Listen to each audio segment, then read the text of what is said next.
Bilang paggunita sa Bonifacio Day bukas, handog ng GMA News TV ang back-to-back documentary ng Eyewitness tungkol sa buhay ng ama ng Katipunan na si Andres Bonifacio. Kilalanin ang kaniyang mga kaanak at tuklasin din ang ilang detalye sa kaniyang buhay na hindi naitala sa ating kasaysayan. May news to go si Dante Perelio.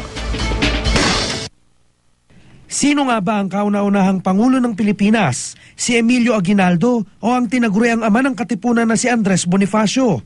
Base sa mga dokumentong ito na hawak ng ilang historian, nahalal daw na Pangulo si Bonifacio sa pamamagitan ng verbal na botohan at hindi sa isang formal na eleksyon. Kaya para sa ilang nag-aaral sa kanyang buhay, karapat dapat na mapasama ang tinaguriang Supremo ng Katipunan sa hanay ng mga naging pinuno ng bansa. Nahalal din ba siya? Oo, nahalal nga siya dito sa Balara, by acclamation. Dito sa Balara? So, hindi yun balota? By acclamation nga. By acclamation at wala naman nag-dispute. May ilang ebidensya rin daw na dinaya siya ni Aguinaldo sa eleksyon sa Tejeros noong 1897. Hanggang ngayon, tila buhay pa rin daw ang hidwaan sa pagitan ni Bonifacio at Aguinaldo. Natunto ni Howie Severino ang great-great-grandnephew ni Bonifacio na batid daw ang epekto sa kanilang angka ng pagpatay sa kanilang lolo Andres.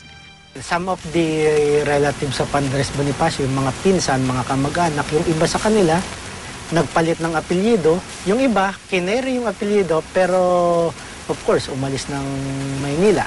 Nakilala naman ni Sandra Aguinaldo ang mga kamag-anak ni Emilio Aguinaldo. Naitago rin nila ang ilang sulat at dokumento na makapagsasabi kung paano nga ba namatay si Bonifacio. At magbibigay linaw sa isa sa pinakamalaking tanong sa ating kasaysayan. Magkakampi o magkaaway nga ba si Bonifacio at Aguinaldo? Sabi ng teacher, ikaw daw ang pumatay kay Bonifacio.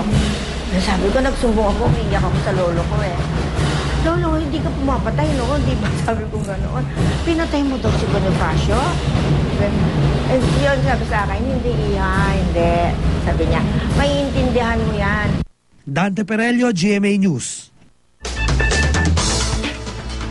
Abangan ang mga natatanging dokumentaryong yan bukas alas 2:30 ng hapon dito sa GMA News TV. At advance Happy Bonifacio Day. Yes, napakaganda ng dokumentaryo nyo yan.